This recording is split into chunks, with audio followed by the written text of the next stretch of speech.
Caríssimo diácono, caríssimos irmãos e irmãs, estamos aí neste primeiro domingo da Quaresma e Deus nos apresenta neste Evangelho a tentação de Jesus no deserto. Vimos na quarta-feira de cinzas a necessidade da oração, do jejum e a caridade. Essas três características importantíssimas para nós percorrermos a nossa quaresma bem vivida. No início dessa missa eu comentei que é tempo de conversão, é tempo de jejum, oração e mudança de vida. Portanto, as leituras de hoje nos dão sinais daquilo que nós, cristãos, temos que compreender e viver. O tempo da Quaresma é esse tempo propício, o tempo oportuno, o tempo espiritual, o Kairos de Deus, para que nós possamos aproveitar de maneira concreta as oportunidades de uma profunda conversão. Há tempos de solenidade com grandes festas e há tempo também de sacrifício e penitência. O cristianismo verdadeiro se configura assim: não há glória sem cruz, não há vitória sem sacrifício. A primeira leitura de Deuteronômio fala da história de um arameu, de um homem que foi escravizado no Egito, mas não sozinho, mas juntamente com todo um povo. Meu pai era um arameu errante, que desceu ao Egito com um punhado de gente e ali viveu como estrangeiro. Um homem vindo da terra de Ur, descendente de Abraão, Jacó e seus descendentes, que durante 400 anos viveu a escravidão. Mas Deus escutou a sua prece, ouviu o seu clamor no deserto, ouviu a sua voz e os libertou e os conduziu para uma terra prometida, uma terra que jorra leite e mel. E como forma de agradecimento, esse povo ofereceu as suas primícias, dada às mãos do sacerdote, para que depois eles pudessem, como gratidão, oferecer o culto de adoração agradável aos olhos de Deus. O que essa primeira leitura quer nos dizer? Nós temos que oferecer não somente o nosso trabalho, o fruto da terra, mas oferecer a nossa vida ao Senhor. Oferecer como sinal de amor, de gratidão. Pois, como diz o ditado, a parte do nosso corpo que mais dói, muitas vezes é o bolso. Temos que oferecer tudo, não somente o nosso dízimo, não uma parte do nosso salário, não o nosso trabalho, mas a nossa vida inteira. Porque se nós não oferecemos a Deus aquilo que temos e possuímos, não o amaremos de todo o nosso coração. É isso que o Evangelho também vai nos ensinar hoje. É necessário ir para o deserto. Iniciamos a leitura do Evangelho de São Lucas, ele que é o evangelista do Espírito Santo, e ele vai descrever para nós que Jesus, cheio do Espírito Santo, voltou do Jordão, ou seja, do batismo, e naquele momento no batismo, o Pai revelou quem é Jesus. Ele é o meu Filho amado, em que eu me comprazo, em que eu tenho todo o meu bem-querer, em que está toda a minha alegria, porque Ele faz a minha vontade, porque Ele me obedece, porque Ele é a minha luz, o meu agrado. Portanto, Lucas ele faz menção desse momento que Jesus, após o seu batismo, o próprio Espírito Santo o conduz para o deserto. Isso é muito importante, meus irmãos. É o Espírito Santo que conduz a Jesus para o deserto. E para quê? Que sentido tem o deserto? De modo geral, o deserto é um lugar desprovido de água, de plantas, de frutos, de alimento. É um lugar vazio, um lugar errante, em que, se nós não tivermos alguma provisão, um cantil de água, como nós vamos sobreviver? E aí entra a questão do abandono total de Jesus à vontade do seu Pai, a providência. E o deserto também é um lugar que nós somos convidados a nos retirar. O deserto é um lugar também propício à meditação, à oração. O lugar propício em que nós devemos entrar dentro do nosso interior, perscrutar esse interior e ver aquilo que deve ser trabalhado, aquilo que deve ser mudado em nossas vidas. É necessário fazer aquilo que os primeiros santos da igreja denominavam como fuga mundi, ou seja, sair do mundo e ir para os desertos. Assim eles faziam verdadeiramente em menção a este evangelho. E eles sabiam que ali eles teriam duras penas, passariam por muitas dificuldades físicas e espirituais, muitas tentações, como Santo Antão, São Beda e tantos outros que foram para o deserto, viraram eremitas. Jesus vai para o deserto porque Ele quer nos ensinar. É a pedagogia de Deus. Tereis tentações neste mundo. Não os privareis das cruzes. Isso é o verdadeiro cristianismo. Jesus quer nos ensinar com essa pedagogia do dia de hoje que é possível vencer as tentações. Ele, por um estalar de dedos, ele podia expulsar o demônio, usando da sua natureza divina, mas ele quer sujeitar a sua humanidade a Deus, ao Pai, e quer lutar com as armas dos homens, do homem frágil que somos nós, para nos educar, nos ensinar também. E o que Deus está nos ensinando hoje, com este evangelho? Está nos ensinando a lutar contra aquilo que nós denominamos, pela igreja, pelo catecismo, os três Faustos. Ou seja, aquilo que é apresentado para nós, que pode nos afastar verdadeiramente da missão, do plano de Deus, da alegria de Deus, do sonho de Deus para cada um de nós. E por isso a primeira tentação que nós vemos começa por uma grande batalha.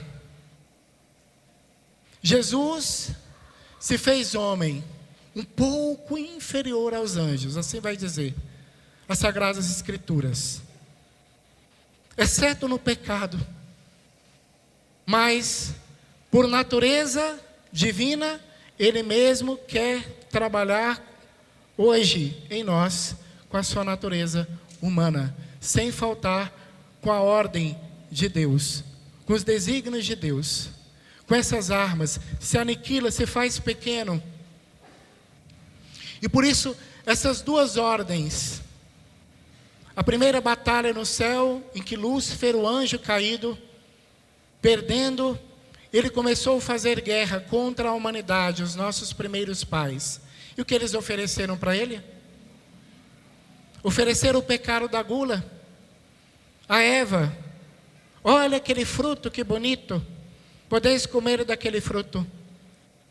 Hoje mesma coisa, podeis transformar a pedra em pão. E por isso, a necessidade do jejum. Porque no jejum, o que nós fazemos?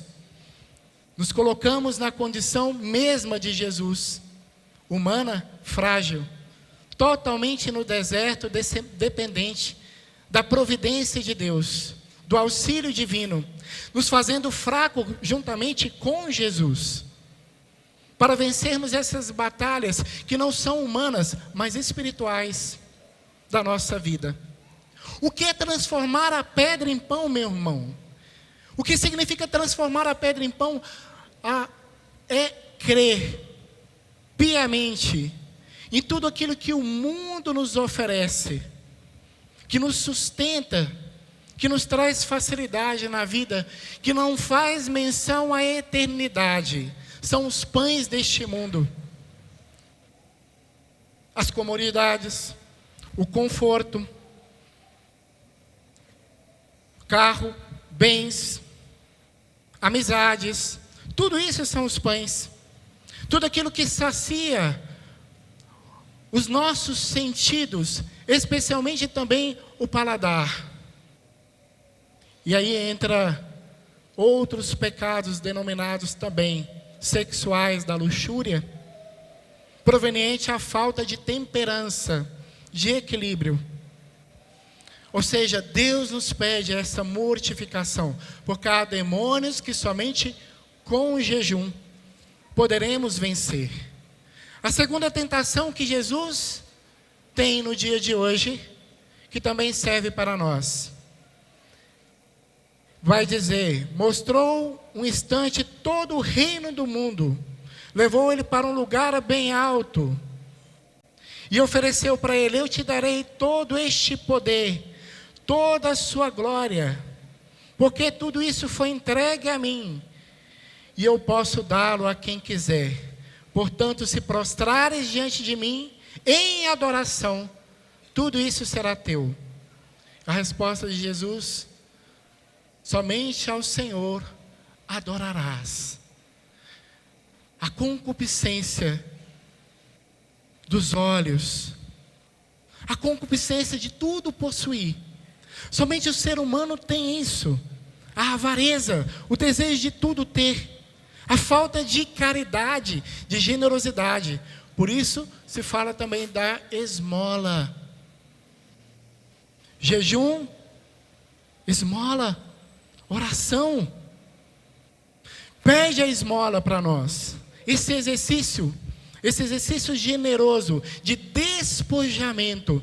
Porque eu vou me despojando. Vou despojando do homem velho, da mulher velha. Eu vou me despojando daquilo que me prende nesse mundo. Os afãs, o desejo de tudo possuir, sem necessidade. Quanto acúmulo de coisas nós temos hoje. Quanto mais eu tenho, mais trabalho eu tenho para manter aquilo que eu possuo, mais eu desejo possuir. Principalmente os bens materiais. Não é pecado possuir. Mas como eu administro aquilo que eu possuo? Será que não há exageros? Por isso, nesse período da penitência que nós estamos na quaresma, atenção, as mulheres que vão no shopping, tem o desejo de passar em todas as lojas. Tudo aquilo que você encontra de bom em cada loja é o desejo, a tentação de levar uma peça de roupa, um calçado, uma bolsa. Eu quero levar isso, eu quero levar aquilo. Para saciar o meu ego, para saciar as minhas carências, para eu competir com a minha amiga ali, a minha vizinha, que está mais bonita do que eu. Os afãs dos homens é outra coisa, o desejo do homem conquistar é outra coisa. Não é bens materiais, às vezes um carro, uma boa casa, mas parece que é todas do mundo inteiro, né? Todas. Não precisa falar, todas as mulheres. É o desejo dos homens. Ou seja, meu filho, minha filha, meu irmão, minha irmã, nós não vamos levar nada deste mundo. Do pó viemos e ao pó hemos de retornar. Não foi essas palavras no dia das cinzas que recebemos na nossa testa? Para que tanto? Isso que é oferecido para Jesus hoje. A primeira oferta do pão, dizer, a sua religião, o seu reino de Deus não precisa de penitência, não precisa de jejum. Isso é um exagero. A segunda tentação de Jesus vai dizer, prostra-te diante de mim, faça um pacto comigo, vamos fazer uma aliança com os governos desse mundo, porque assim ficará mais fácil. Por isso que eu estou te oferecendo o mundo inteiro. E muitos pactuam sim, para ter sucesso, para ter fama, para ter dinheiro, para ter poder, para ter muitos bens. Artistas de cinema fazem isso. Cantores de todas as classes, não só do rock and roll, não. Fazem pacto com o demônio, adoram o demônio, direto e indiretamente, para ter muito dinheiro, para ficar milionário, milionária, para ter muito sucesso. E essa é a tentação que Jesus está sofrendo nesse mundo espiritual. Não são tentações pequenininhas, não. Prostre diante de mim. Não adore o seu verdadeiro Deus, adora a mim. Adore a mim, mentindo para Jesus o demônio. Esse reino é meu, mentira. Ele roubou, tomou a ordem de Deus e quis oferecer uma mentira para Jesus no deserto. E muitas vezes, em todos os setores da nossa sociedade, estamos passando pelo mesmo, por essas mesmas tentações. Nas outras religiões, muitas vezes, sempre algo que o nosso ego se torna mais cômodo, mais fácil. Você não precisa fazer muitos sacrifícios aqui. Você pode fazer um acordo comigo. Você vai receber mais aqui se você for pastor, né? Essas foram as tentações que Jesus sofreu, não só no deserto, mas durante toda a sua vida. Por último, a tentação de Jesus, o demônio levou ele ao pico, no monte mais alto da sinagoga. E ali ele usou da própria palavra de Deus, o Salmo 90 de hoje. Tentou o nosso Senhor, se tu lançares daí do alto, né? Falou para Jesus, se tu lançares daí do alto, coloque sobre ti a parte do alto do templo e disse, se és filho de Deus, atire-te daqui de abaixo, porque a Escritura diz, Deus ordenará aos seus anjos, ao teu respeito, que te guardem com cuidado, e eles te levarão nas mãos, para que não tropeces em alguma pedra. E Jesus vai dizer, não tentarás o Senhor teu Deus. A oração humilde, a oração abandonada, a oração querida, a intimidade. Eu sirvo meu Deus, eu conheço meu Deus. Não vou tentá-lo com espetáculos grandiosos. Por isso os milagres de Jesus não foram como os milagres vistos no primeiro mandamento. Como nós vimos ali, abrir o mar vermelho, tirar leite de pedra, a água das pedras. Ele sim fez, transformou a água em vinho. Mas a maioria dos milagres de Jesus não foram espetaculares. As coisas de Deus são simples e humildes. Todas as tentações de Jesus, no dia de hoje, foram espetaculares. Uma religião que mostra algo muito espetacular, suntuoso, grandioso. Cuidado, meu irmão. Cuidado, minha irmã. Cuidado com os sucessos que o mundo tem te oferecido. Cuidado com aquilo que você tem trocado. Às vezes um cargo, um lugar de um trabalho que lhe é oferecido, em que você tem que fazer uma barganha, um contrato, e ali espezinhar, passar por cima de inúmeras pessoas para ter sucesso e poder. E é isso que o demônio falou.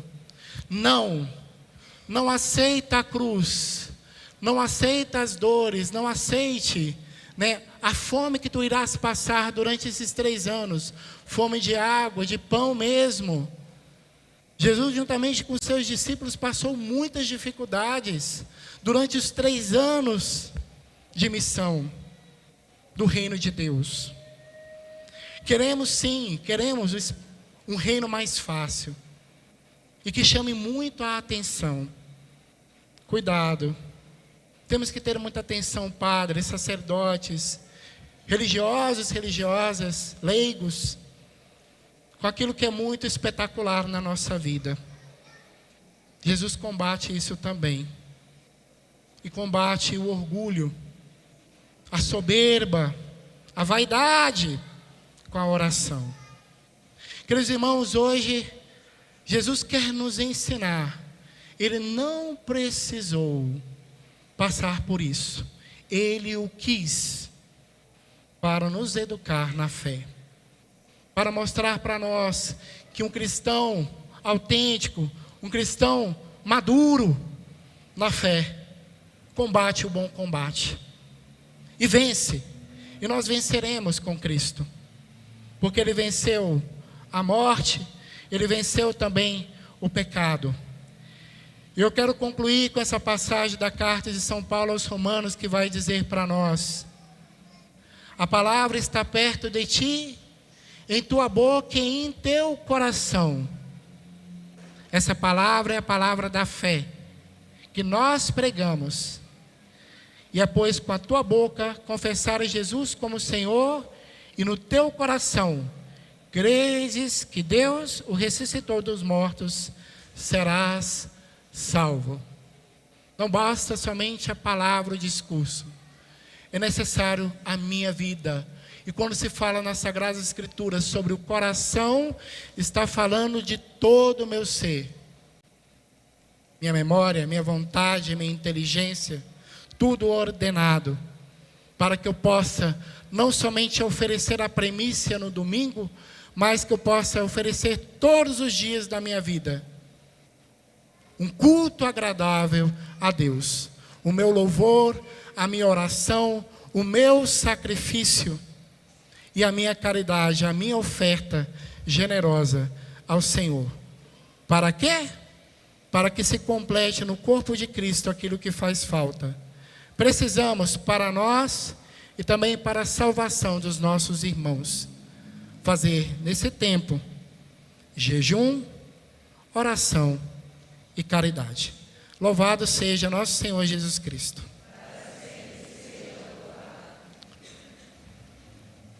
Creio em Deus Pai Todo-Poderoso,